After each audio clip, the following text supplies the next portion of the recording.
sort of speaking as little as possible because I see here some familiar faces that are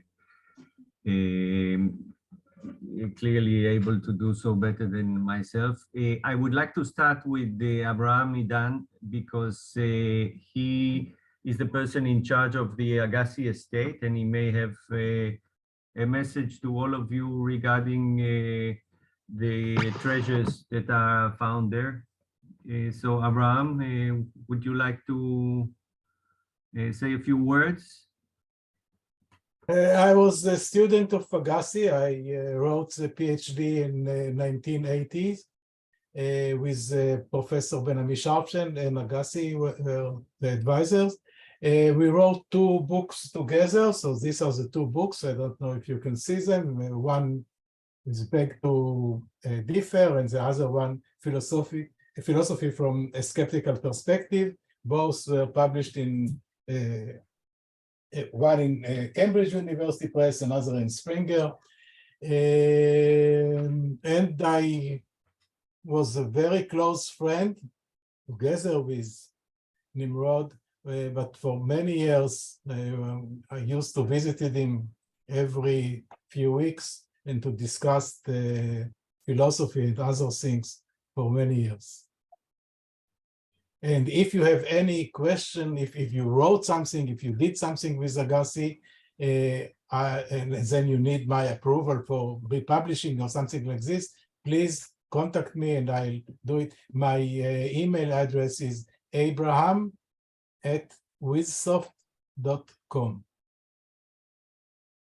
Also, if anyone has the idea of doing some research on Agassi's archive, I believe it's possible, right? Yes. Agassi has outstanding correspondences with virtually anyone that was important and alive at that time. Some of the correspondences, I'm afraid I could not find. I discussed with him, for example, an extensive correspondence with Merton, but he has a wonderful correspondence throughout the years with Feyerabend and Lakatosh and every one of Popper's many students, and of course with Popper himself. And these are available for research, and they are wonderful stuff to look at. And I see here also Yoela. Yoela, you wanted to say a few words? Yes, please, if I may. Sure. Remembering Yosuke Agassi. Thank you for inviting me to participate in this important event. I do not intend to talk about philosophy nor science. Just few personal remarks and thoughts about Yosuke we loved and admired. Admiring Yosuke was easy, almost self-evident, but in too many cases, it was married to resentment, if not animosity. He was just too much, overwhelming. His cosmic knowledge, paired with deep wisdom, turned the limitless facts from all branches of science into encompassing, breathing, logical, and bewitching entity. That was enough to irritate any intelligent or even brilliant scholar of philosophy. But on top of that, Yosuke expected every colleague or student to be on par with him. This was downright infuriating. Instead of making his interlocutor proud of being treated as his peer, it made too many of them feel he belittled them. The fact that it was not his intent, that it did not enter his mind at all, made no difference. Actually, it was one of Yosef's rare blind spots. He could not comprehend that his very availability, his total generosity, the ease with which he put his treasure for use to anyone and everyone, that this most noble trait, this was what estranged and distanced so many people from him. Only those of his peers, students and friends, who were not interested in making comparisons, those who were truly interested in broadening their horizons, in deepening and enriching their mental world, those enjoyed the privilege of having Yosef as a mentor, a colleague, and a friend. I cannot remember Yosef without remembering Judith Agassi. Judith was his forte, his best friend, his better half, the strong constant of his very existence. He defined and facilitated his relations with real life. Judith was his love. No denying it. Yosef had a roving eye for the fair sex. But there never was any doubt about his total love and devotion to Judith. Being in close friendship with both of them for over 50 years, it is my belief that Yosef's most burning passion was the application of philosophy, or to be more exact, of metaphysics, to daily life. Yosef was ardently interested in Israeli politics, and he was deeply hurt by the vicious turn Israel has chosen to its own detriment. Judaism, as Yosef loved and understood, and the Messianic Judaism that is taking Israel into captivity have nothing in common. The country he fought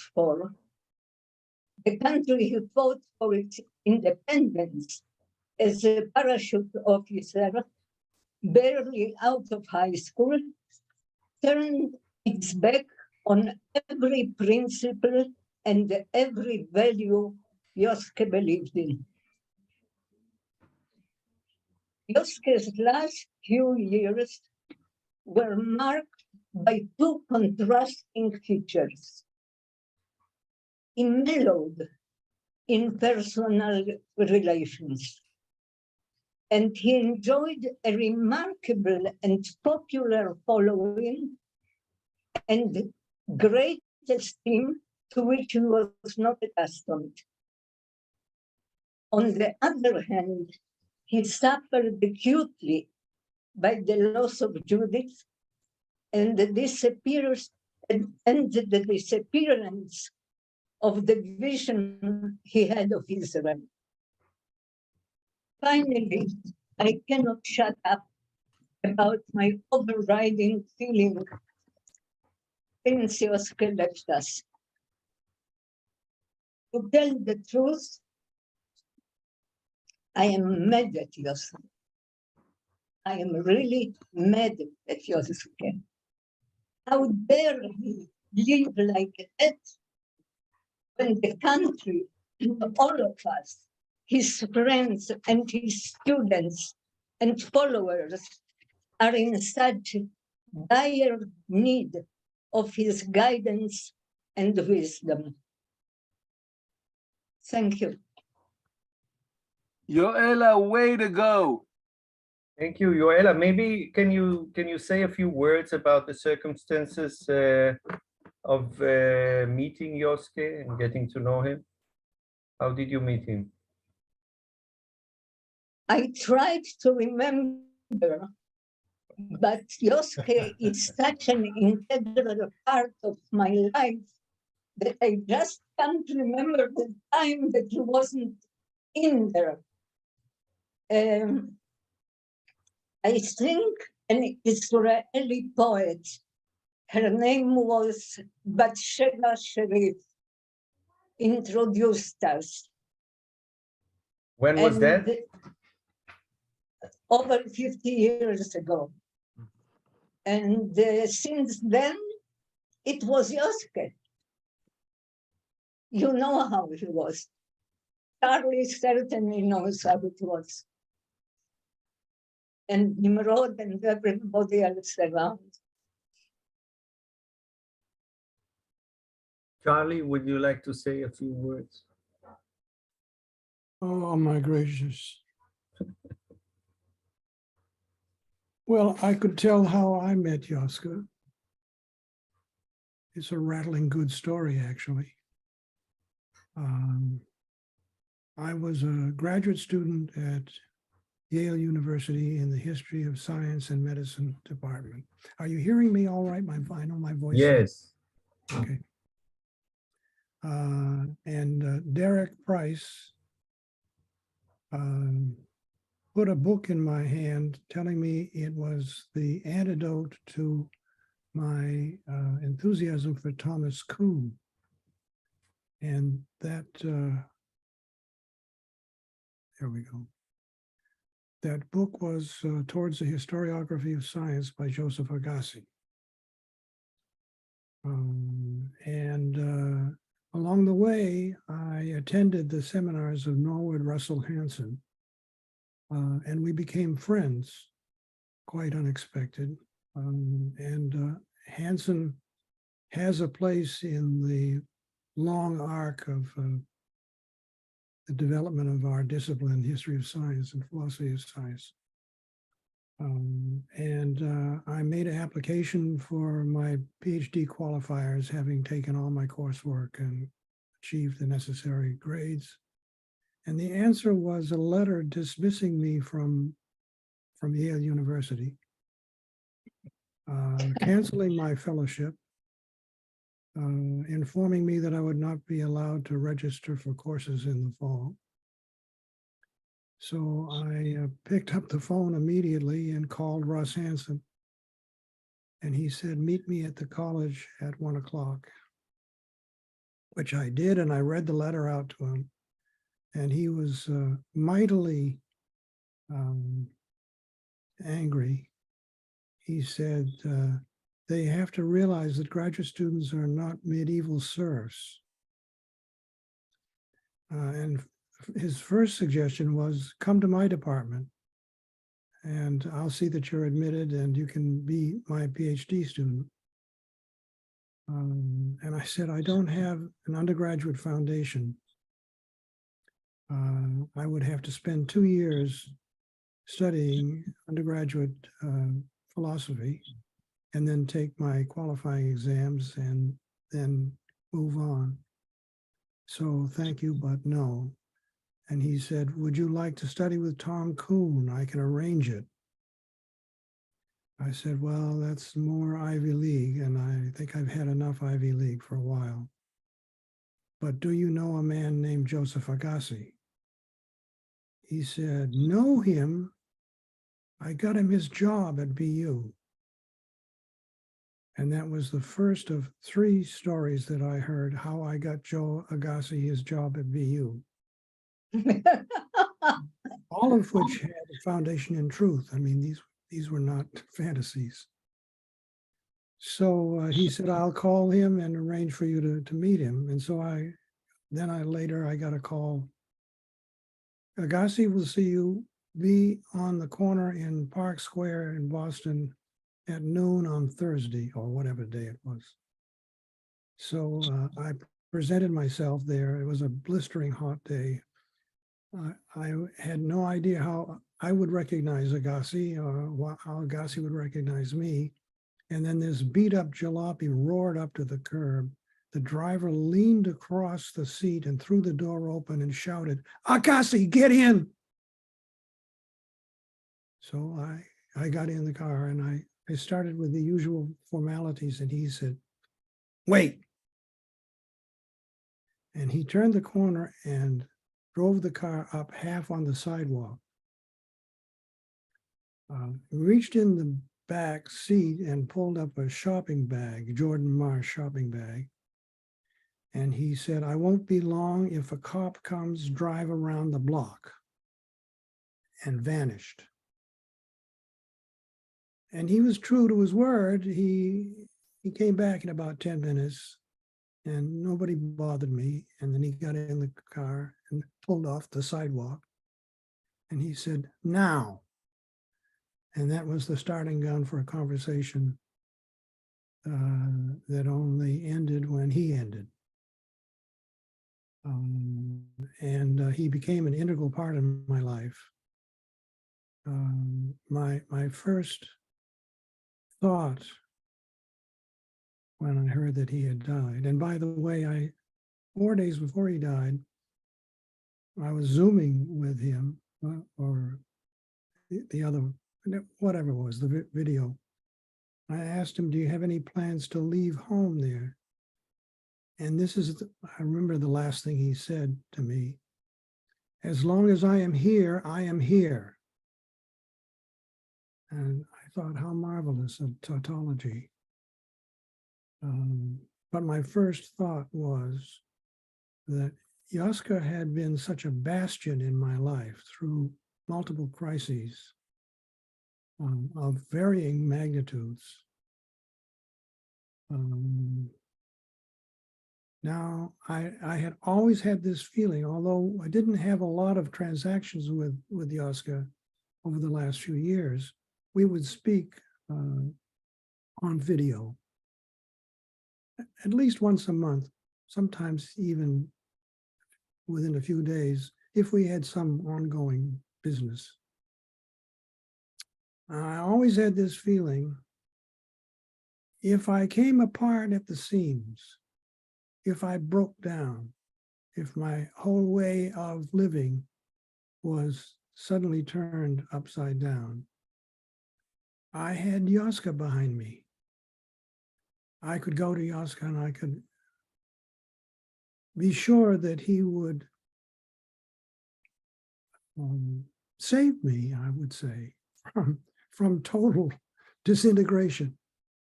You know, the life preserver hanging on the side of the ship. And he's gone. Now what?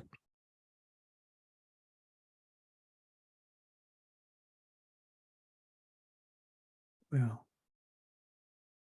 now he's gone. I think that's all I could say.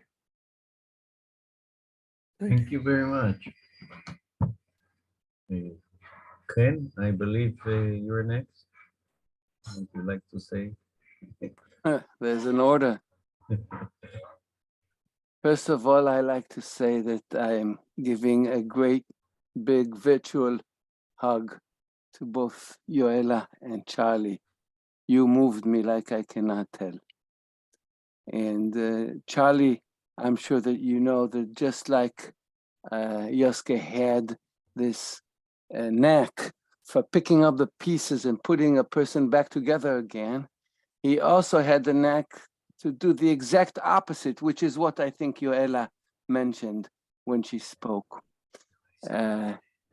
And maybe, Nimrod, maybe I'll follow suit. I'll follow Yoela and Charlie and say what was my first encounter with Yoske.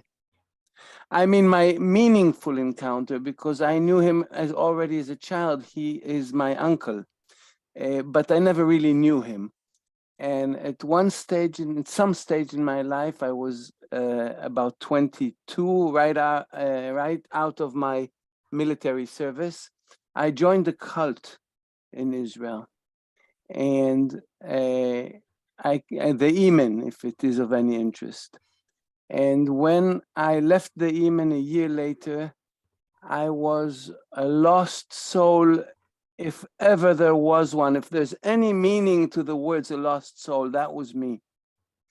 And I came to Yoske, and for several visits, he just said, "I'm here for you. What can I do for you?" And he did nothing for me until with my last breath, I said to him, "Yoske, help."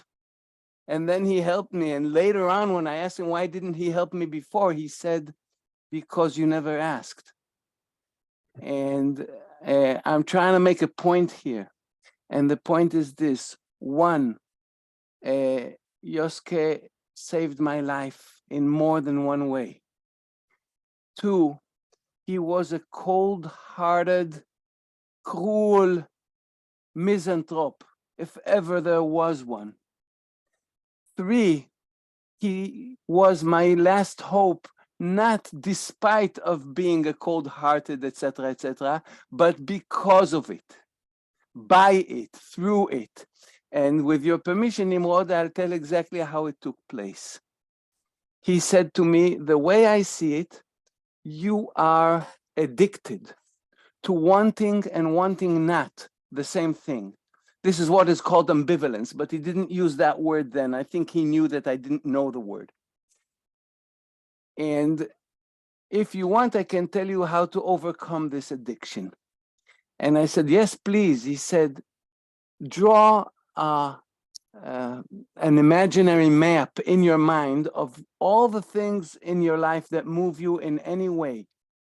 The things that you only want, highlight with green in your mind. These are not problematic. I have nothing to say about them. The things that you only want not, highlight also in green. There's no problem there. You flee from them, and there's no problem there. The things that you both want and want not, highlight in red. These areas you must stay clear of, come what may." And then he paused and he said, "The operative words in my prescription are," Nimrod, you know, right? Come what may. "Come what may." And I said to him, "Yoske, you don't understand. My whole life is in that red area, is in the last category." So he said, "So die." And what can I say? I got into panic like I never panicked in my life. So that bastard says to me, "Your panic tells me that you understood me." I mean, you cannot get much more cold-hearted than that, Charlie. I think you will concede. At any rate, he continued to say that there are two ways to die. You can die by actually killing yourself, commit suicide, or without that. Killing yourself is more final, but it is also more messy because you're leaving behind a broken-hearted mother. It took me a long time, I cannot tell you how long, because I don't remember, but a very long time to realize that his advice was the thread by which I saved my life. Nimrod, I can end the story here, can't I? Sure. I would perhaps only add during the 4 or 5 years that I was Yoske's assistant, and I worked with him for quite a long time, every day. from morning till evening, because I did all kinds of tasks in his archive. He was visited from 6 in the morning till midnight by dozens and dozens and dozens of students, and many of them did not know the others at all, and they were all convinced that they are Agassi's personal students, and they all were, and each of them came from a completely different field. They were doing a PhD in anthropology or philosophy of physics or philosophy of biology, and he was giving full personal attention to each and every one of them, and it was amazing to see how each and every one of them was convinced that he's the or she is the one student currently in Agassi's life, and that was his secret. That was his real ability to move between fields so lightly, and to have each abstract conversation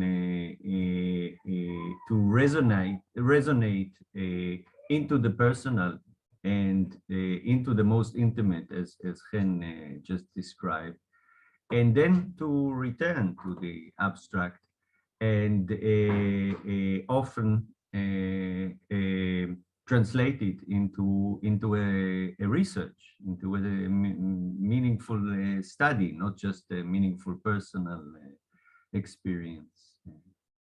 So it's an open mic. If anyone would like to say, Ref, would you like to say anything, or Jeremy, or please do interrupt. Yes, Jeremy.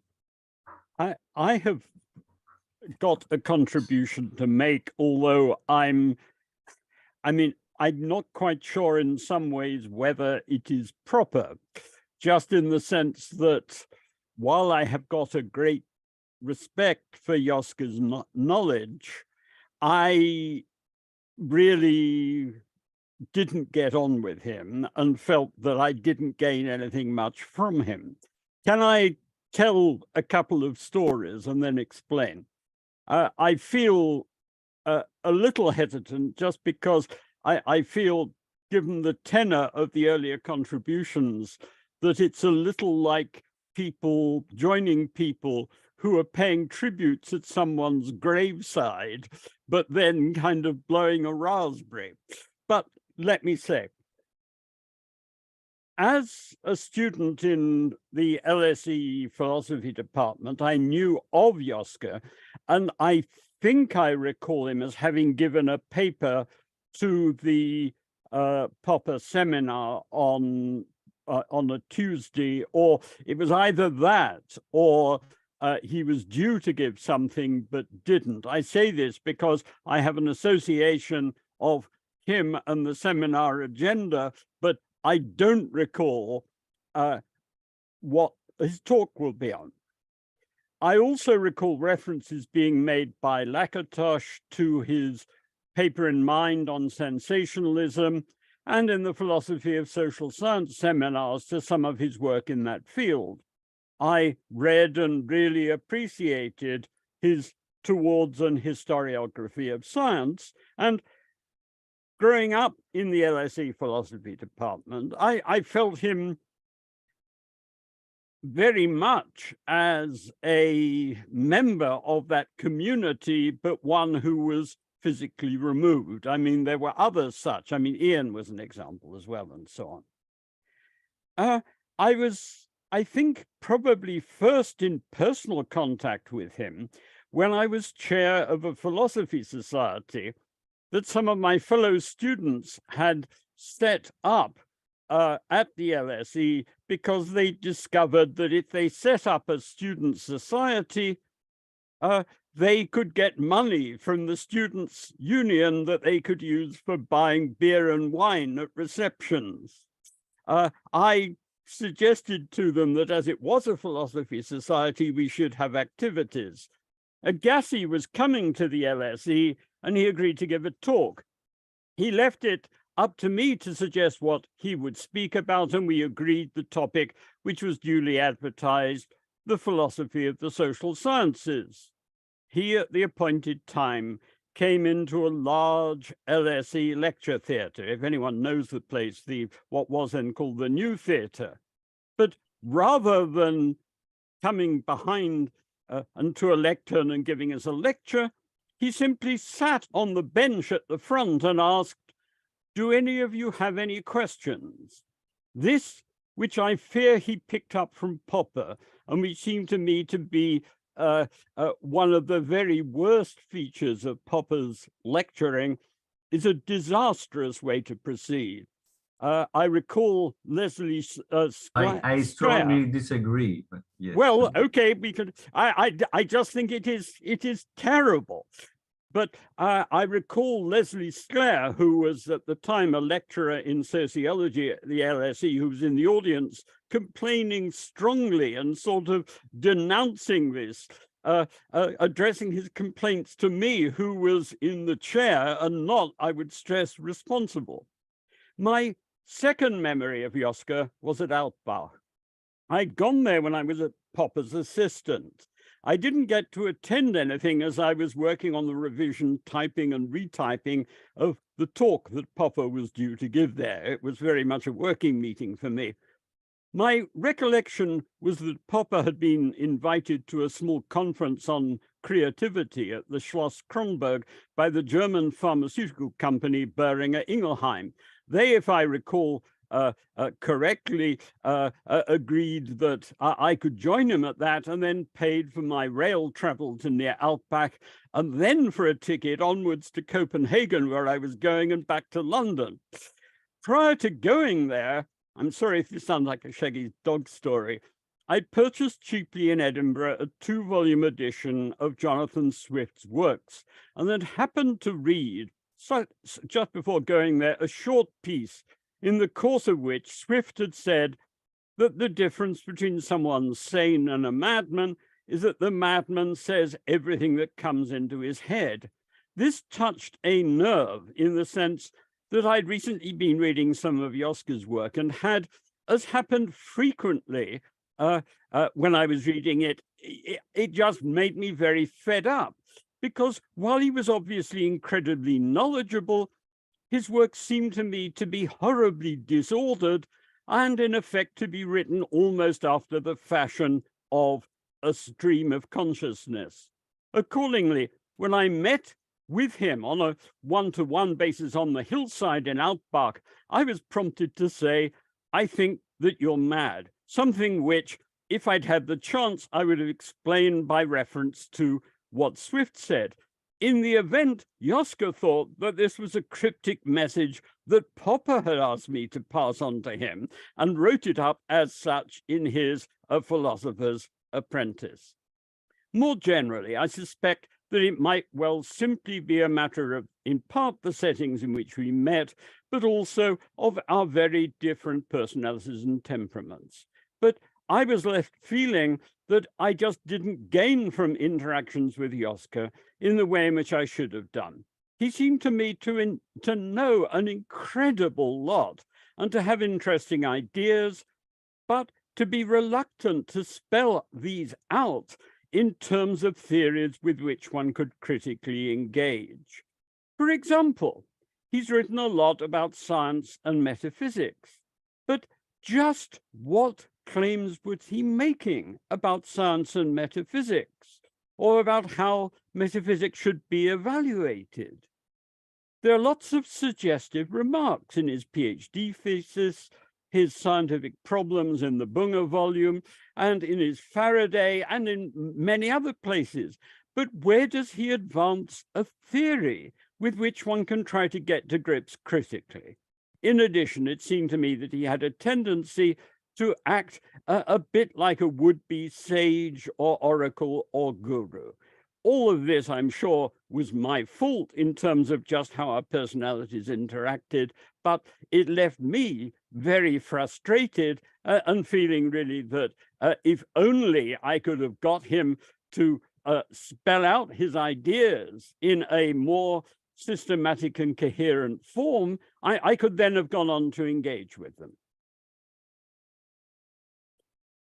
The quote I remember from Swift is from a letter to Pope, where Alexander Pope, where he says that he will never rest until every rational man will agree with him.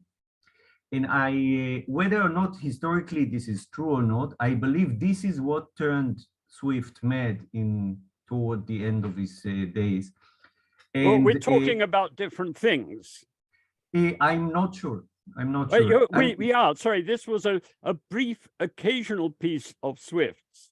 In which yes. No. I'm not correcting your. I'm adding my point of view, not correcting your quote of Swift. I'm adding a quote of Swift, which shows, I believe, that yes, Jeremy Shemer and Joseph Agassi were worked in totally different conceptual schemes. I believe having a complete theoretical system was against Agassi's intentions and against his idea of what critical rationalism and critical rationalists should be. And this also goes to the way in which he tried to translate a critical rationalism into a philosophy of life. And in this sense, even the seemingly unconventional manner of entering a class and seeing what is the most burning problem around and trying to think together about it was his idea of how a critical rationalist should behave. He should not come with an agenda, because coming with or a theory or a lecture, because in this manner he ignores the crowd. It doesn't matter what crowd I have what I want to say, and I will say it whether you are there or not. You can give the lecture to an empty room. And if you're a critical rationalist, you are much more sensitive to what's around you. And then you try to speak to the problem situation which arises. And that usually comes when you say, well, what questions would you have? The most burning problem would usually erupt from the crowd. And not many people do it because not many people are able to respond so eloquently and so swiftly to any question which may come, whether we have free will or what is questions in molecular biology. But Agassi was such a person. He was able to respond quickly to a range of subjects. Usually you have to compile a whole set of experts in order to yes? May I offer a correction? Yes, please. Often he would come with an agenda, but then he'd have a rule, and the rule was to say his agenda within the first 2 or 3 sentences at the most, and then open up the agenda, yes, to whatever comes. Yes. And I think the important thing here is that he was what I call an agenda freak. He would always ask, what is the agenda? And if you asked a question, before even addressing the question, if something was unclear about your question, he would ask you about your question. For example, he would say, why do you want to know? Why are you interested? Why does it bug you? And here I wish to pay a compliment to Avraham Meidan, who is here with us. My first lesson, Avraham, I don't know if you're going to remember this. My first lesson in an Agassi seminar Agassi could not come because he was always somewhere in the world, invited to conferences like you cannot imagine. So Avraham took his place, and we discussed the question of the demarcation between science and prejudice, or science and superstition, sorry. And Meidan said, why is this question at all interesting? Who cares? And people started philosophizing about it, and he said, okay, I'll tell you who cares. It is a matter of fund allocation, because today science enjoys such a prestige that if you are considered, if what you do is considered scientific, you get funds. And if you're not considered scientific, you don't get funds. So the question becomes important. And I thought, how can you take such important philosophical issues and I don't know what's the word for it, bring them down, drag them in the mud? But Avraham, I owe you for this. I mean, you owe Agassi because it was Agassi idea. I just want to add one thing about this point. This was really one of the main theses of Agassi, that you should start with a question, and the question should meet two restrictions. One, it should be interesting. You should spell why this question is interesting. And second, it should be under dispute.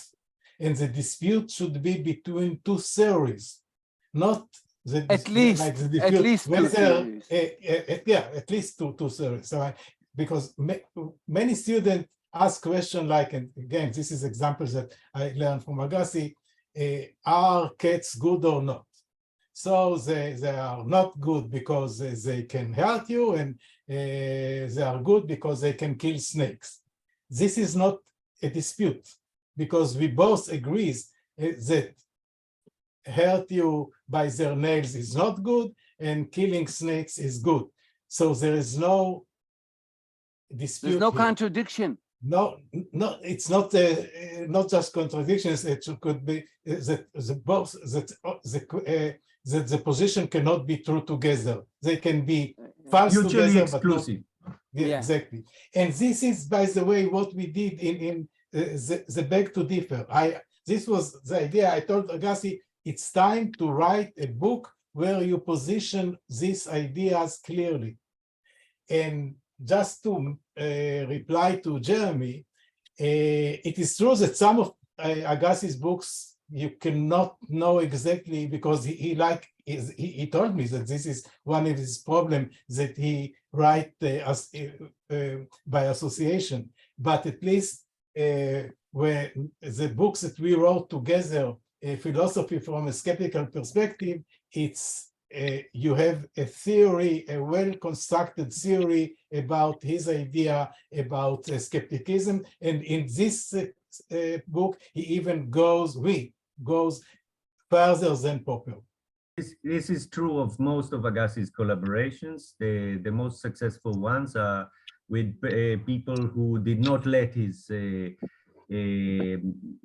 ADHD temperament go wild. He wrote two amazing books with Yuda Fried on philosophy of psychiatry, and of course we mentioned the collaboration with Jarvi also, and with Avraham.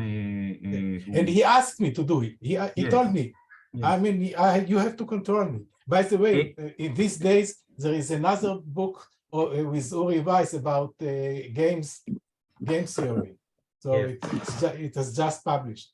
There's an interesting question in the meeting chat, which was directed at Jeremy, but I would like to answer, since I must have sat in a little more Agassi lectures than Jeremy. And the question was, what happened when the crowd did not ask an interesting question? So this happened often. And first of all, philosophically speaking, when the crowd is not curious enough and to ask questions that are interesting, then the lecture would fail. And many of Agassi's seminars failed. That's what he was successful at was when a person came to him and engaged in a question that was interest. But what I want you to think about, John, is that this failure is not such a bad result. Because if it is true that a room full of students is not able to produce a single interesting question, then they should go home until they have one. And this is often what he did. He lived in a world, an academic world, which we don't anymore, where he could say after 10 or 15 minutes, look, you don't have any interesting questions, you can go. And people would go sometimes. And I and a few other people would stay, and we would force a question out of us, and then suddenly the room would fill with intellectual flowers and meadows. And so again, as a philosophy of life, it became it made my life more meaningful. Another comment which I want to yes, it takes a bit of chutzpah to just simply let that yes, awkward silence just go. He was teaching chutzpah, and in a way, if you didn't learn this lesson, you couldn't remain his student. You had to have chutzpah. Chutzpah was the ultimate virtue in Agassi's view. You're right on. And I do want to comment about the guru metaphor. So a guru is a traditional wise man, okay? So we have them in every tradition. And a critical rationalist guru is very special guru because he does not boast to know anything. And Agassi, whenever he gave advice, he said, I don't know if it's true. Usually he was right. That's another, but he never said, I am right because I am a representative of the wisdom of Patanjali or the wisdom of Confucius and so on. And so in this sense, he was certainly not a guru. He never boasted to know better. And he always suggested his advices as experiments. So yes, Charlie, please. My one criticism of Yoska was that he was too quick to say the sentence, I guarantee. I always took that sentence. I always took that sentence as a prediction, a scientific prediction. And I think that if you would ask him about it, that's the way he would describe it. So for example, let's give an example to people who may not be aware of it. Let's say I had a lecture, and it was one of my first lectures, and I was concerned about what I would be asked after the lecture. So he would sit with me before the lecture and conjecture all the questions, which in fact were asked at the end of the lecture. Okay, and he would say a sentence like that. He would say, well, I guarantee you that more or less this is the list of questions that you will be asked. And I took it as a conjecture. Of course, he was not able to, he did not have a foresight of a biblical guru, but he was usually willing to test it. And if he was wrong, he was, I often heard him say, listen, this was my bad. My bad was another sentence that was often heard. Nimrod, another one that he would say in this context, maybe I think he would say it as an answer to Charlie. I am not looking for people who would say Agassi is right. I'm looking for people who would say Agassi is wrong, and I'm going to prove him wrong. But for that to work, he has to say something. Jeremy, you're fantastic. I mean, this is, sorry, if I can come things. back briefly, I've had my electronic hand up to no avail. The lecture that he was giving was a public lecture, not a lecture to a class of students. He was simply insulting to the people who were there, and there was no particular reason why there should be in that particular setting a commonality of problems. He should have explained what problem he was going to address, and then to give us a theory which people could critically evaluate.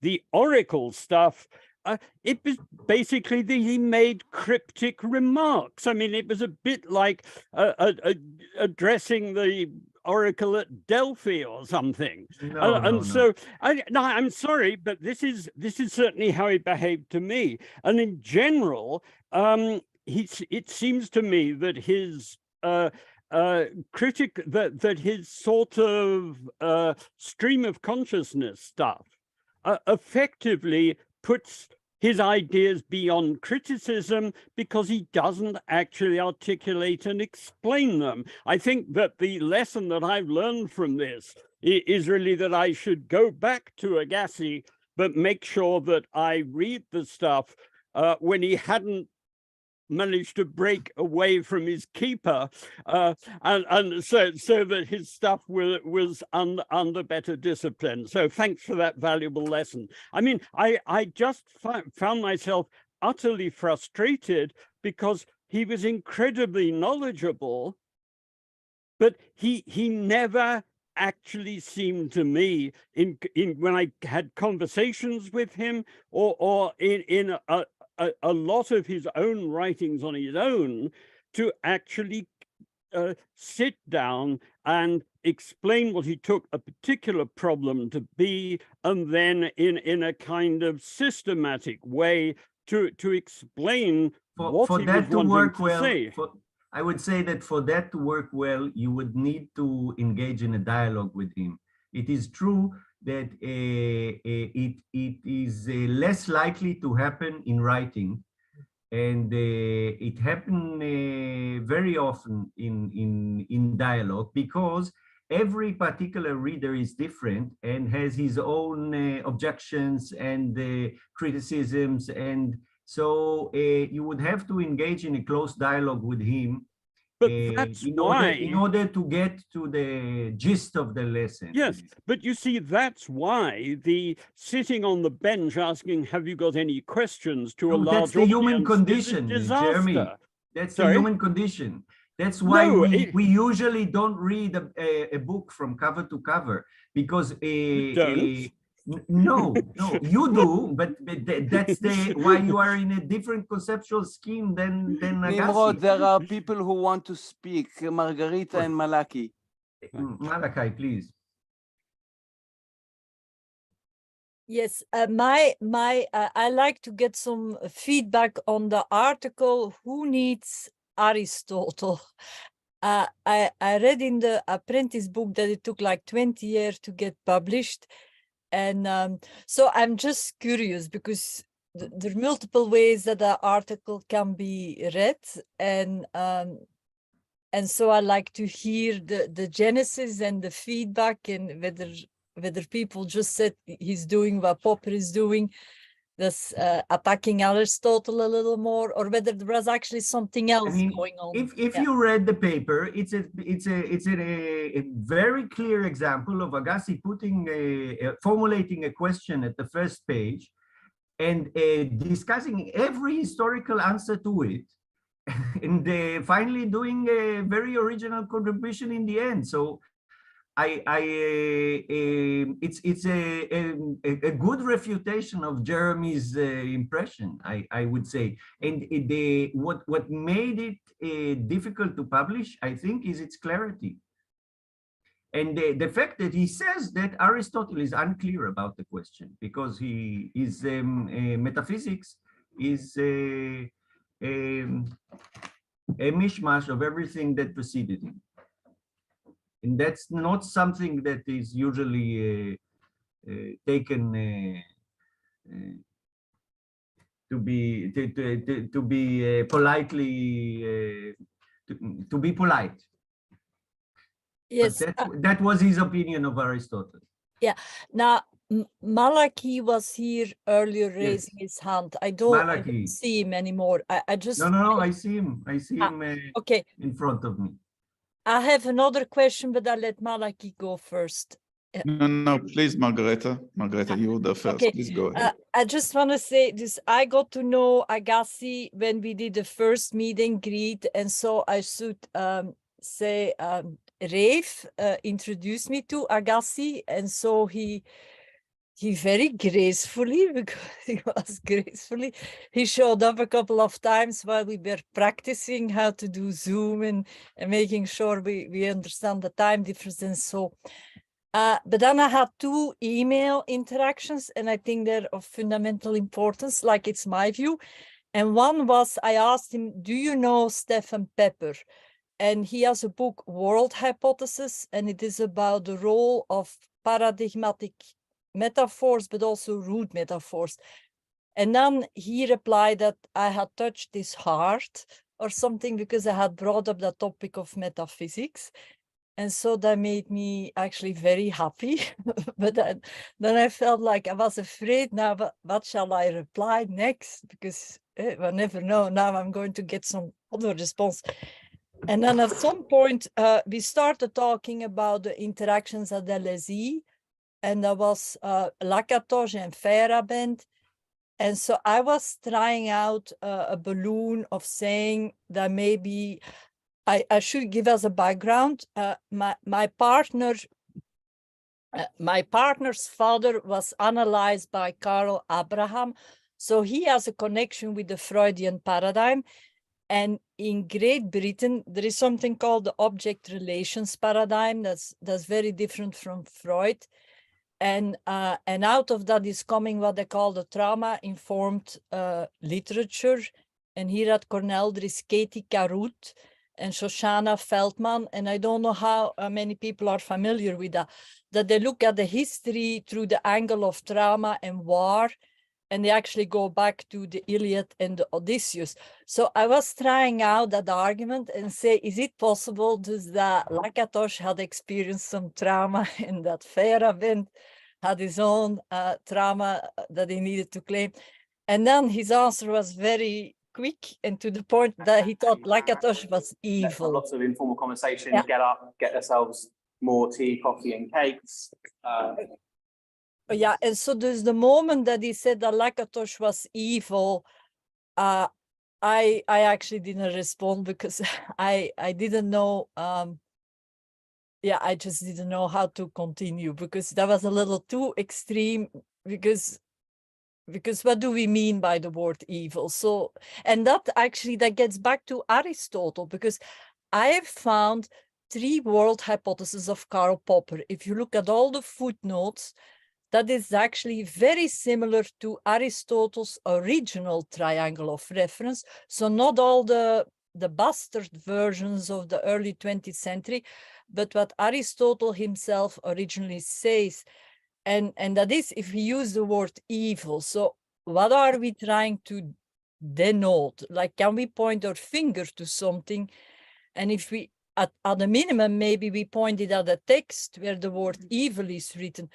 But then we also need to think what's going on in the head of the person who uses that word. And so I discussed this word with him quite a few times. So okay, if you want well, the short of it, I can give you. First of all, he didn't use that word many times, and he was aware that evil has religious connotations, and he took no part in those religious connotations. But what he meant was that Lakatosh enjoyed hurting people and that he received pleasure from it. And he used that word maybe to 2 or perhaps 3 people throughout his life, according to him. So he did not use it lightly. Yes, he said there are many people who do evil things in the world, but there are very, very few people who are evil. But I have another point here. Agassi's colleagues, Ben-Ami Sharfstein,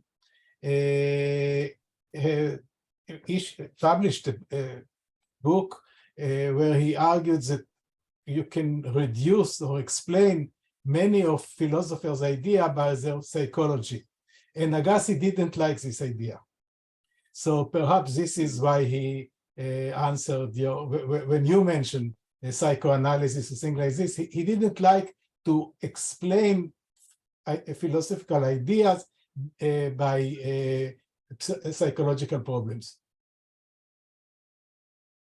Malachi, you are too polite. No, I'm not. Perhaps it's because the internet connection here is not very good. So I hope I'm coming across. There's no question. I mean, thought I would engage a bit with what Jeremy was saying. There's no question that Agassi's mode of writing and presentation was not a conventional academic one.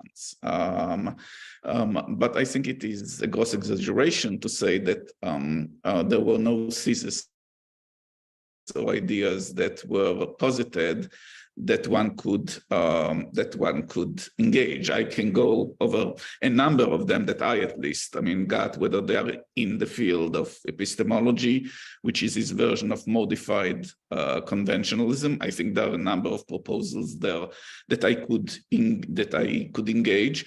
I engaged actually in writing with his proposal for the resolution of the question of Israel-Palestine. I actually was also quite enamored also of the one article that he wrote about the Talmud as the source for critical rationalist epistemology. I would mention that there is a good number of writers, academic writers, that we appreciate not for the conventional way in which they present and not because they're easy to read. Take, for example, Hannah Arendt. I think that the complaint that you articulated against Agassi could be easily articulated also against Arendt. But the question is, as you read Arendt all the way through, is there enough there by way of incredible insights and brilliance that you can take with you, or is there not? And I think that for both Arendt and for Agassi, this is the case. I would add something else, that it's not only a question, I think, of associative writing or of the lack of the lack of ability to abide by academic conventions.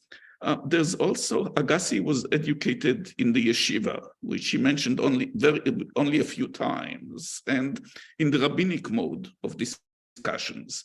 You're not going to go to the Talmud and ask it to present clearly its thesis because you cannot otherwise engage. You engage with Agassi the way you engage with the Talmud, as a matter of dialogue and questioning. So try and think of Agassi as a yeshiva student in a discussion with the in a chavruta, and I think you will come out with the different results. All of which brings me to the overview. We all focus here on, since it's within the proper community, on a very important dimension of Agassi's work, which relates to Popperian philosophy, but Agassi was also an Israeli public intellectual and advanced a good number of proposals for the future of Israel that I think had significant merit. Again, I disagree. I tried and modified them when I published in one of his Festschrift, but I certainly think that they should be mentioned. And the third dimension is the one that I've just mentioned. Then where I do wish, that Joseph has done more. That is, that he kept his engagement with the rabbinic tradition on what he was brought up, and on the possibilities of dialogues with it all the way to the end. And that's something that I was hoping I would see in the final decades of Joseph's lives. But he did, I guess, want to leave something to do in the next world. So I suppose he's now engaged in a Talmudic debate with the angels.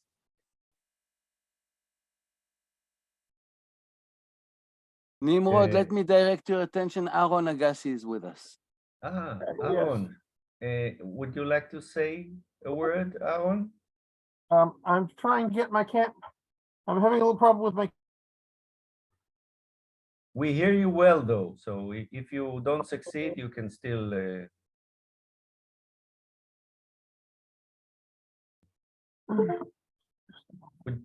Would you like us? Let's return. I mean, butt in when you think you.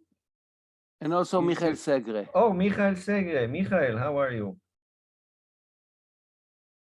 Michael, I'm fine, thank you. I'm fine. Would you like to say a few words about Yoski? I've just come in. Can I just give me some time to get the atmosphere? Well, can I fill the space? We are informally engaging in remembering Agassi, each one in his own style. And yes. I've just been asked to write a in memoriam for Yoske. You have read it. Yes. Thank you very much for your suggestions. For the moment, I have nothing more to say, but certainly something will come out. Nimrod. You can put it in the meeting chat, a link if you want, and okay. People will read it. Okay. Nimrod. Yes. Nimrod. Rafe, please. Go ahead, Rafe. I want to start off with a little personal recollection of Joe and Judith, and then proceed to some more deeper stuff about Lakatos. The personal stuff is that I did get to stay with Yoski and Judith for several times for week-long visits. And one day I caught them laughing at me behind my back on account of my Australian accent, like, good eye. And the standard evening pastime there was watching B-grade movies.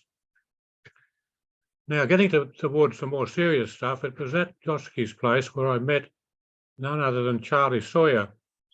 And I lobbed in there late one night, just as they were getting ready to leave on an aeroplane at 5 a.m. in the morning. And I sat in the lounge with Charlie for a while. And it turned out we both grew up on dairy farms, so we established a very quick rapport. And I think in the course of the evening, I mentioned I was going to Boston to catch up with one of my sons. As Charlie walked out the door with his suitcase, he turned over his shoulder and he said, "When you come to Boston, you better look us up." Well, I went to Boston. I stayed we thought I might stay for a week, but it probably ended up being 2 weeks because we had such a good time.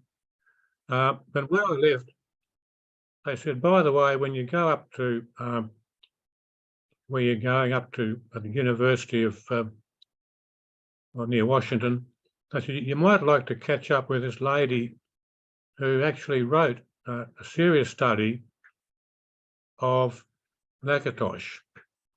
Lakatos's life in Budapest before he went to London." And so I contacted her. She drove an hour out of town to buy lunch for me. And she told me that Lakatos in Hungary was regarded by some as basically evil, and others not so much. In other words, he had form. He had a serious reputation for destroying people's lives as a Stalinist apparatchik in Hungary before he fell out with the leadership and got put in prison. So, having had lunch with this lady, as she turned to drive away, she said, "You might like to contact Mark Naterno, who's in Washington." So she gave me his number. I phoned the number, and after we talked for an hour and a half, we decided we'd better get together. So I went into Washington and we met in the late afternoon, and we played some pool and drank some bourbon and talked some philosophy.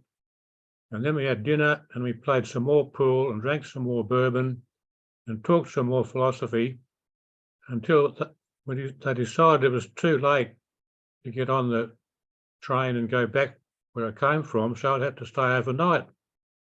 So next day was Thanksgiving. So, and they say you have to stay for Thanksgiving dinner.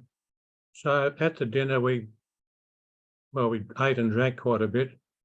And then they said, well, it's far too late to go back to George Mason University. You'll have to stay again. So, okay, I stayed another night. And the next day, they were setting off to spend the long weekend with none other than George Soros. They were going to be house guests with George Soros at his compound. And they put me on the train. I went back to George Mason University. So that now, as someone mentioned, Turno has got basically all of the files of Popper's correspondence. And one evening we got into a bit of correspondence between Popper and Lakatos. At the time when Lakatos was briefing Bill Bartley to go and give a really critical paper on Popper at the Bedford College conference. So Bill Bartley went off and gave a highly critical paper of Popper, which basically split their relationship for 12 years. And in the correspondence between Popper and Lakatos, it all started off very friendly, and Lakatos said, "Oh, well, this is in writing, but how's Henny? I hope you got over a cold." And he said, apropos, I fear for my future at the London School of Economics because you are my sword and my shelter. Very, very friendly. But then Popper pressed on and he wanted to get the manuscript of the postscript back. Lakatos had a copy. He had the manuscript in his possession, and Popper wasn't happy with the way he was using it. And the tone of the conversation deteriorated rapidly in the course of the series of letters. And incidentally, I was in London when Jeremy told me that Lakatos returned the manuscript, but the last page was missing, and it turned up in Lakatos's photocopier. I basically kept a copy. Now, the point about this is that, first of all, from the lady who did the research in Budapest, Lakatos was a first-rate villain, a schemer, intriguer, with no scruples about any kind of damage he might inflict on other people. That's the first part of the story. The other is that he was deeply engaged in undermining Popper, with Bill Bartley as an unwitting accessory. Now, the other person who had harsh words to say about Lakatos, wasn't the only one, but in the Agassi Festschrift, Bartley only wrote about a page and a half, but the guts of it was that first of all, that Lakatos was evil, but he's much more open and open about it than a lot of other colleagues who are probably equally bad, but they didn't front up so boldly and abruptly as Lakatos himself. So there you go. That's a Cook's tour from staying with Joe, meeting up with Charlie, getting passed on to another contact and another contact. And the great thing will be to get more of that correspondence out in public. There's so much gold in those filing cabinets, but it's all on microfilm, and it's the devil of a job to transcribe anything. Time-consuming, irritating, laborious. And I think I actually bought an upmarket scanner for Mark the last time I was there, but I think that even didn't help much. I think he gave it up. So there's still a huge amount of work to be done in that archive. So thanks. Thanks for putting up with me. What do you got, Charlie? Charlie? You're on mute. Charlie? Charlie, you're on mute. Hit your space bar. Say the name of the lady that wrote the book about Lakatosh. Oh, it keeps falling out of my mind. I think I'm going into dementia. Well, I'll say it then. Jancis Long. Jancis Long, yeah. Jancis Long, Yeah. yes. And was it published? And do you have a title in mind? It was published as a longish article in the Philosophy of Social Sciences. Okay. And I can email a copy to people who want it. I was wondering, it's not an Agassi related question, but is any of the critical rationalists in contact with Soros these days? No, Mark broke off his relationship when he decided he didn't like some of the things that Lakatosh, that Soros was doing. But for some time, he was a welcome house guest at Soros's Christmas parties and also his weddings and birthday parties. It could have been on account of Turno's very beautiful young wife. I think Lakatosh, not Lakatosh, but I think Soros liked to have beautiful young ladies around, so that probably helped. It seems to me that the thing we need most is a journal, and for that we need funding. So that's why. Yeah. Agassi said that he had once an occasion to converse with Soros, and he pitched him an initiative, and Soros rejected it, and then he pitched him another one, and he rejected it, and then a third one, and he rejected it, and that was it. If anyone here could have better success with Soros, I think we would all salute him or her. I have a question about the relationship between Lakatosh and Agassi a little more.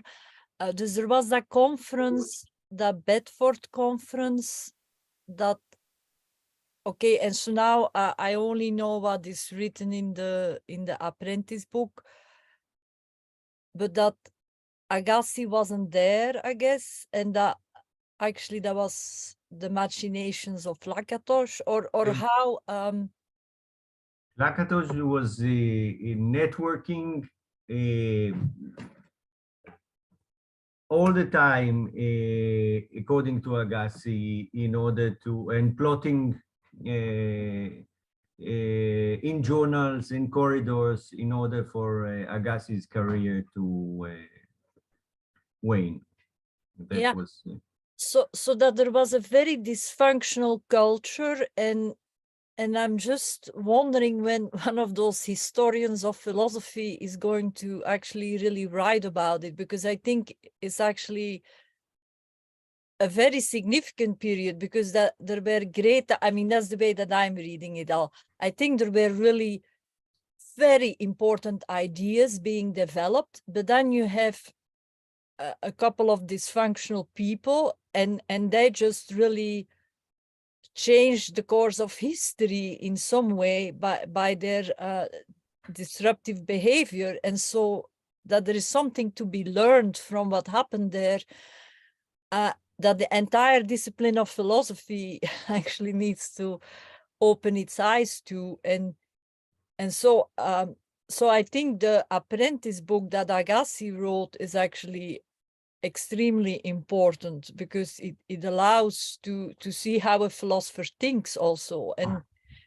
And another thing I want to maybe throw out, so the way I was able to really understand Popper is he attacks the machine metaphor, he attacks the computational machine metaphor systematically.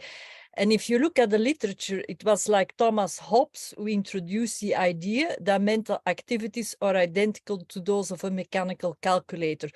So there is actually a systematic way of thinking about Popper, but also about Agassi, I think.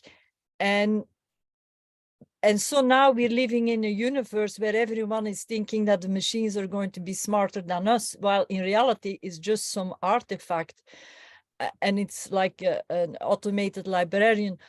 But so to get back to the dynamics at LSE and the relation between Feyerabend, Agassi, Lakatos, John Watkins. Maybe that is also for Malachi, because you stopped your book at some point, but you must have had a lot of information. Well, I got Brian McGee's on the work, Brian Boyd's on the job. Yeah, but until we have his job, if Well, Malachi's not going to write another book about Popper. Yeah, but we also need, we always need multiple perspectives. So if Malachi has something to comment or something in the pipeline.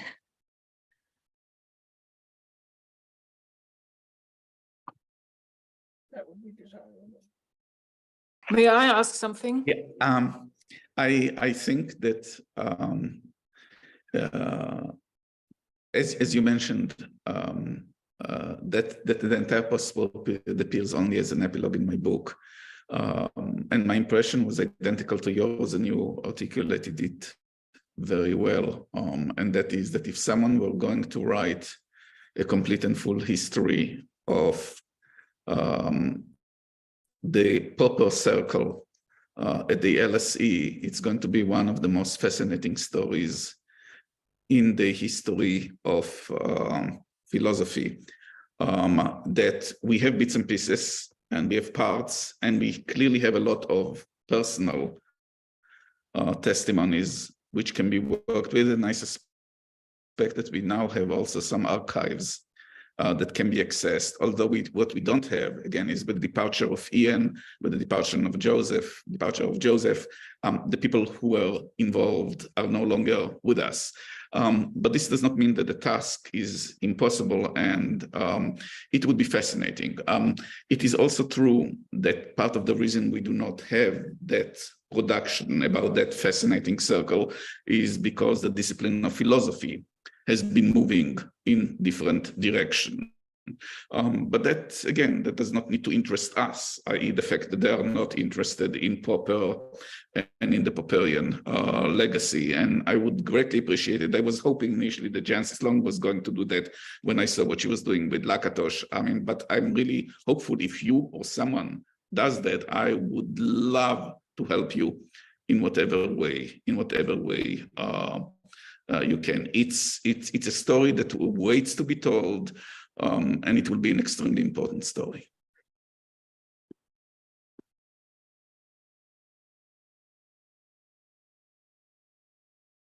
Yeah, Diana, did you have something that you wanted to say?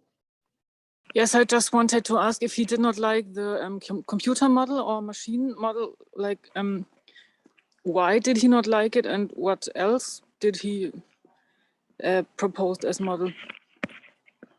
All right, since you bring up that question, that is where this book of Stefan Pepper is so extremely important, and that I was so happy that Agassi knew about it. That book kind of really focuses on the Vienna Circle. There were actually, if you get all the politics out of it and the name calling, they were focusing on how to work across the distinction between the observable and the unobservable. And so the majority of the participants, they kind of say, oh, we need to all stay on the side of the observable, and we pretend we can't talk about the unobservable. And so Popper kind of opened the door that we can talk about the unobservable. And then Agassi,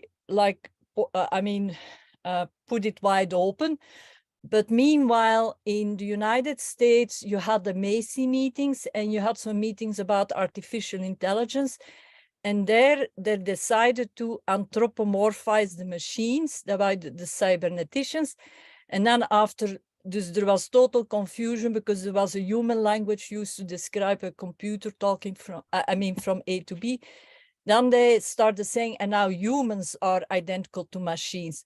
And so it is a metaphor, and the Stefan Pepper book makes very clear it's a metaphor, and it got introduced in the 17th century, and there are alternatives. And this Agassi and Popper and Pepper, they kind of introduced this other way of thinking, but for some reason, people love to think of themselves as machines, and that kind of we see now the consequences of it. And the main downside is a machine has zero emotions. If you use machine language, there's absolutely nothing to say about how to process emotions. I mean, it's simple, doesn't exist in a machine universe. So there, it's a different way of thinking. Someone said that earlier. Neither does thinking, by the way. Yeah, say that again. Sorry. Not emotions, but not thinking as well. Yeah. So it's a different conceptual scheme, and Popper somehow helps us, gives us a language, I think, with the three-world hypothesis to think about how you switch from one scheme to another. And if I may make another plug for Agassi, like this thing of give me the agenda before we start talking, that's extremely important, because with an agenda, you put boundaries around the topic. And so you either talk about this topic or that topic, but you never mix all the topics together, because then, I mean, then it's just ultra confusing. And so we can think of humans as a machine, and that can be productive to some extent, but we need to be able to switch also to another way of thinking about humans. And that switching from one view to another, that is, again, something that machine theorists or computational machine theorists can't do, because a machine never switches. A machine has just a foundation, and it continues. And as a footnote, the switching of gestalts, that is Karl Popper, who actually contribute to that thinking. And he introduced the concept of the aha-erlebnis, that is when you get exposed to a new gestalt. But we know the story of Karl Popper. When the Nazis came into power, he had to leave Vienna, and then he came to the United States, but he never recovered his research agenda. He just kind of became, he just disappeared. He was not anymore a leading intellectual in the way that the other members of the Vienna Circle were. So there is something more to be explored there also. And now I'm... You're on mute now, Margaretha. I was going to give the word to other people. I see Diana still her hand up, and I see Jeremy also. Diana? Sorry, I just can't handle, I'm on my iPhone on my way, so I'm actually not raising it on purpose, I'm sorry. So Jeremy, please. Okay, thanks. I was going to address the issue that Malachi raised concerning a history of what happened in the LSE. The problem there in some ways is this. The archival sources on this are rather limited. There is the Popper archive, there's a Lakatos archive, there are Watkins letters, but there isn't anything else apart from the letters at the LSE. There are now also Bartley's papers at the Hoover. I hope to get to look at them in October. The trouble is that I don't know if Jarvi will have an archive, and I also think that in this context, Yoska's material, if it could be ordered and made relatively easily available to scholars, would be might again be very helpful. But the real difficulty in terms of the LSE is that there was a significant change in what happened in about 1970, after Lakatos basically took over the department. And this was in ways that were, in some respects, rather odd, just in the sense that one might have thought that John Watkins would have played a leading role. But while he was a forceful and energetic person, he seemed actually to work best in a situation where he was playing sort of second string to another significant figure. And I think the role that had been played by Popper was kind of taken over in that respect by Lakatos. The other problem about all of this is the fact that people who were there in in the late 1960s and just into the 1970s are now getting old. And I don't think any of the people in question are distinguished enough ever to get an archive. It's striking, really, that the LSE wouldn't take additions to John Watkins' archive when they were offered by his widow. I mean, they're wanting to fill it now with things other than material relating to important intellectual matters at the LSE. And I think if someone did want to do this, they would probably need to whip round and do some oral history with some of the people who were there, while those in question can still remember their own names. So much is lost, even when, if we had the perfect archives. I mean, the number of anecdotes and little stories that each one of us can contribute is, of course, much larger than any archive can. Nimrod, may I just answer Margaretha? Yes. Agassi didn't say, Agassi's ideas about machine was that a new formulation of the mind-body problem is whether or not machines are identical to person. Can we, whether or not machine or computers are identical to a machine.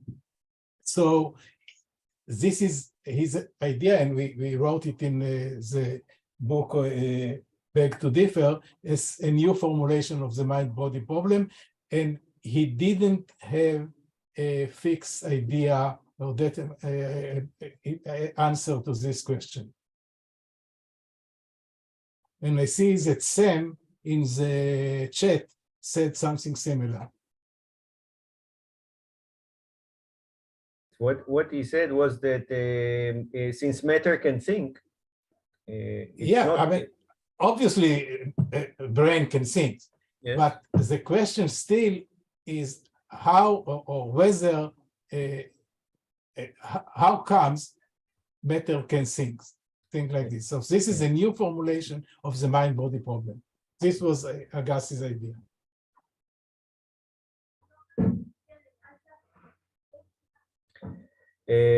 Anyone?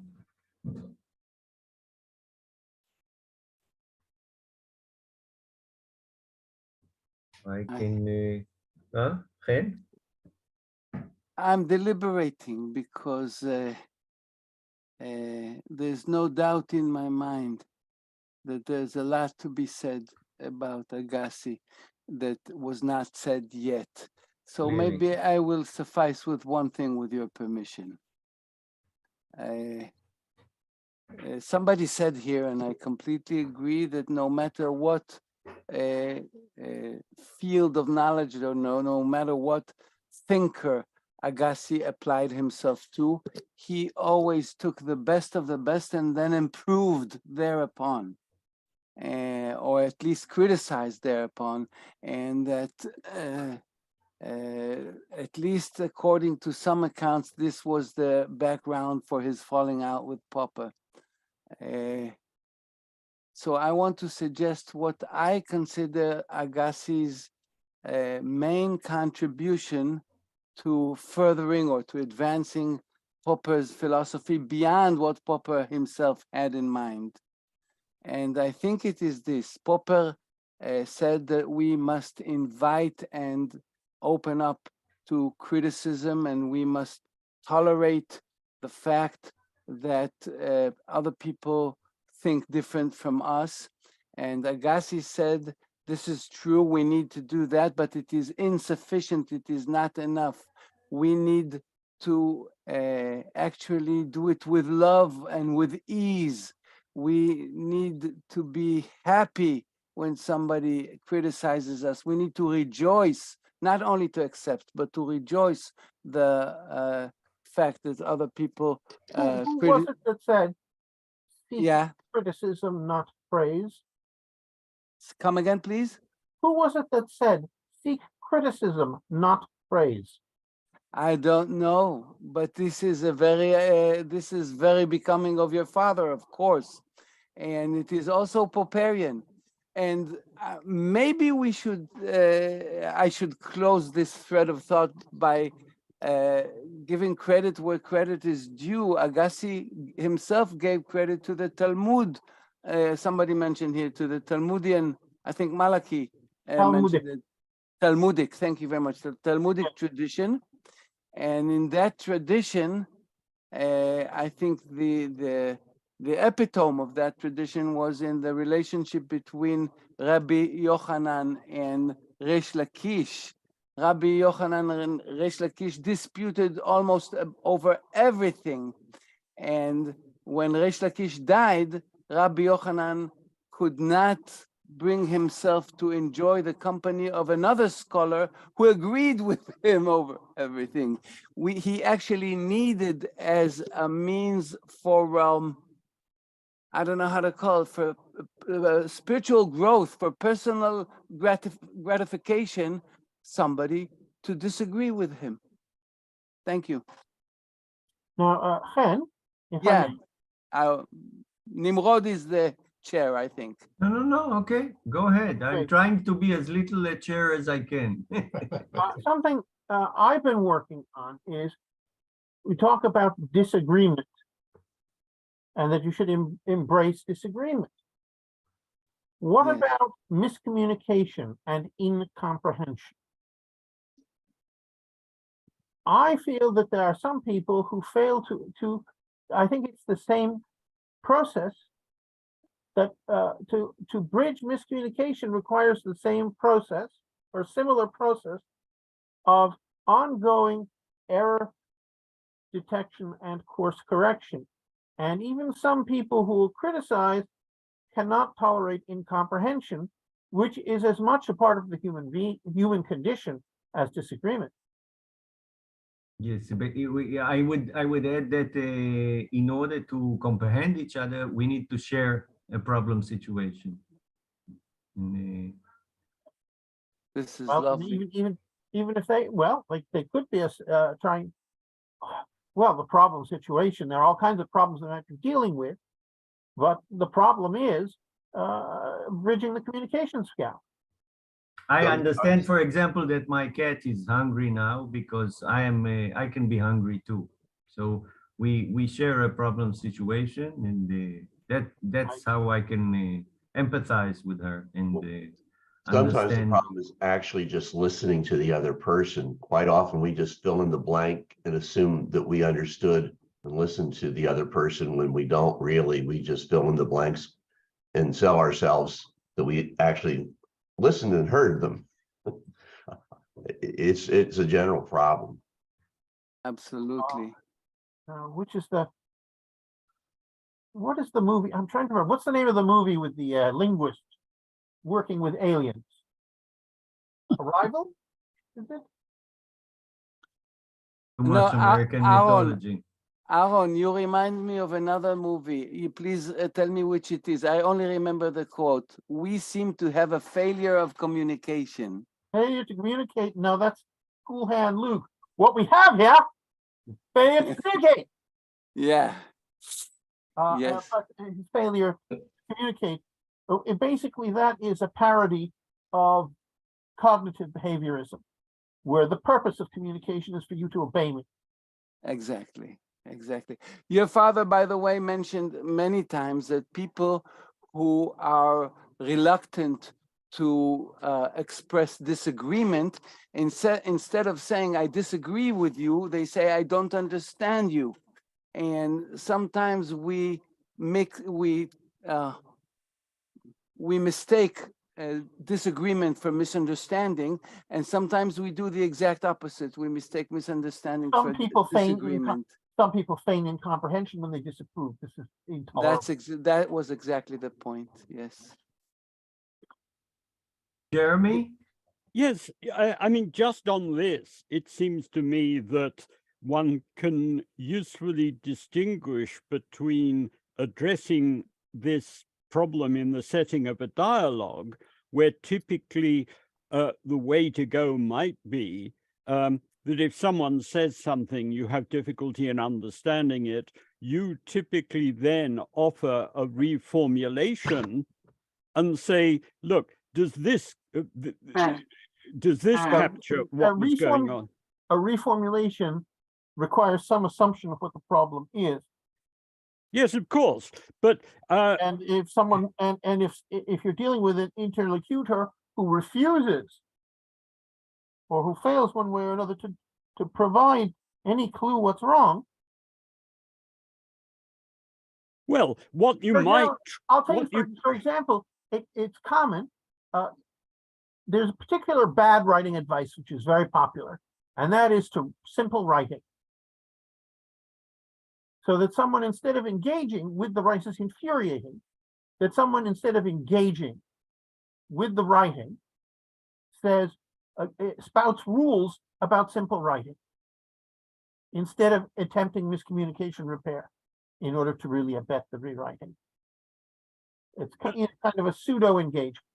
But what I was wanting to suggest is that there is a dialogue which one can have, which seems to me probably best done one-on-one, and then issues about what people attempt to do with regard to writing or concerning a public audience. And there may be other strategies that can be tried out in those contexts, but I think they have to be very different from ones where you're trying to engage directly with the people and attempt these issues of reformulation, or of saying, look, I'm not quite sure what the problem is which you're trying to address, and then offer a conjecture as to that. But that, yes. But I think are you saying that that's that one does that one-to-one, but you can't do that in a group discussion?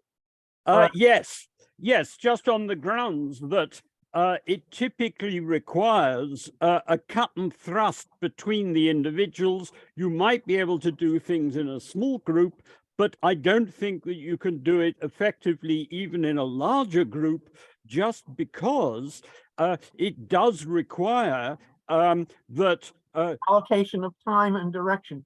But well, particularly the direction in sense of the ownership of the chain of discussion. Well, there's one advantage here for asynchronous text communication over any real-time communication, is that you don't have to allocate time and that anything can be addressed between the different participants. Okay, but the difficulty is going then to be that if you're engaged in that, if someone has difficulty in either understanding what someone is saying, or isn't quite sure what it's addressed at, or effectively wants to say, but look, you appear to be saying so-and-so, but this seems to me to have this kind of consequence, which I can't imagine you want to embrace. The problem is that if it's a multi-party thing, then unless the other parties stop and let these people get on with it, I don't see that you can get clarification. I don't know. That seems like an empirical question. You'd have to try and see. Mix of empirical and theory, but sure. Oh. There's a conjecture that there might be such a problem, and empirically you'd find out how and when it actually arises. So we have a few minutes left of this session. Does anyone have any closing remarks for I would remembering like Agassi? to thank you and to thank Margaretha and Ray for allowing this and thinking I of it. second the motion. Yes, but I also want to let you know that this room is open to continue the discussion.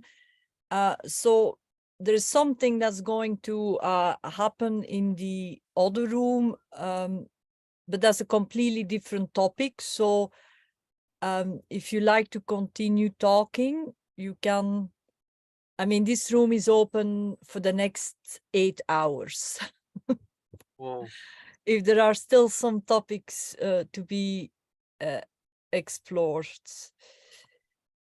Margaretha, just in case I will not have the chance, I salute and thank you for the initiative. I think I speak for many.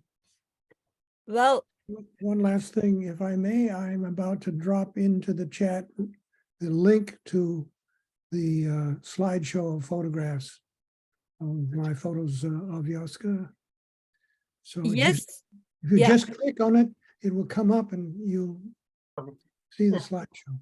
Oh, if you're gonna plug your stuff, I'm gonna plug my webpage, foolquest.com, for anybody who's interested. All right, so Charlie already shared the link, and so the link will be posted, but he shared that in an email. So I will need your email, Aaron, and then it will be easier to do this all. My email is aaronagassi @comcast.net. Aaron, can you not write it in the chat? If I can get to the chat, hold on, just a moment. Okay, Okay, I'm clicking on the chat. No, I understood it. I can repeat it. It was simple and straightforward. But I want to just do a plug and say we're a team here. Dus it's dus first. Okay, I'm attempting to type in the chat right now. Yeah. Okay. So Elise in Brisbane right now, but next week in Los Angeles.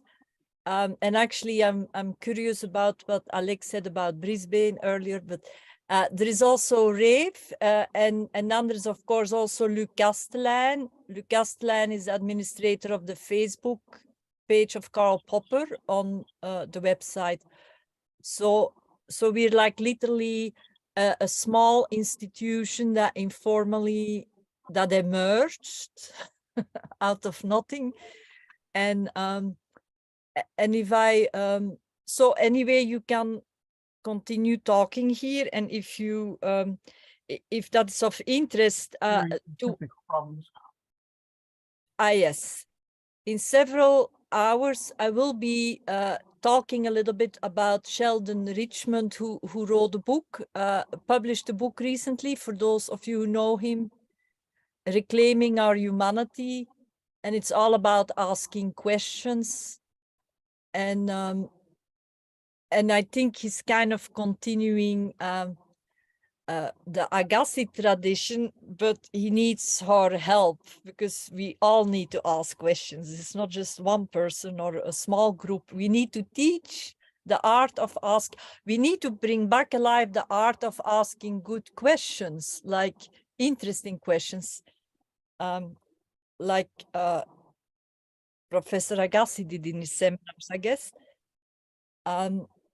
So if you like to continue, please do. And if you like to go, the other talk is about Dennis Noble and gene-centric reasoning. So it's about biology. It's completely different, but you can do, as I said, the room is open until tonight when we close the session.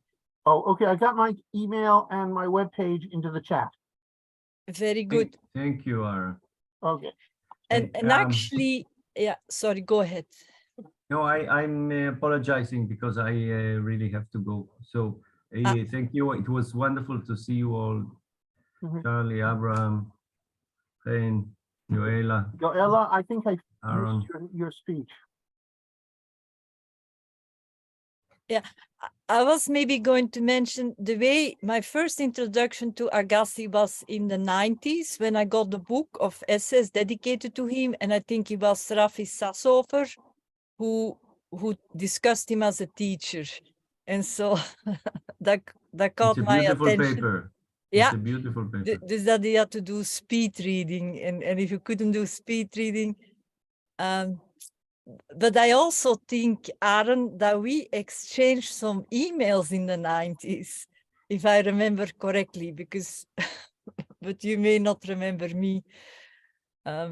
What did we discuss?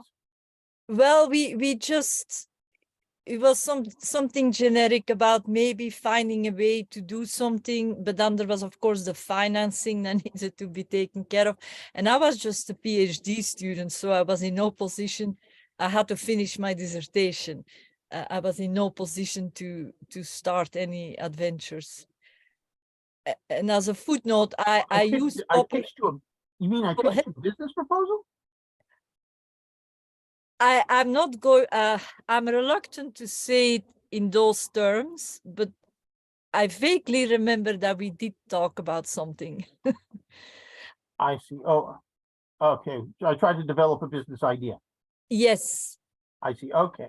And it was in the context of philosophy and how to make it more available to the general public. And so we still can continue that idea like 30 years later. Maybe I'm now I'm still struggling with that general. I'm still a wannabe. Well, it's trial and error, trying out different things.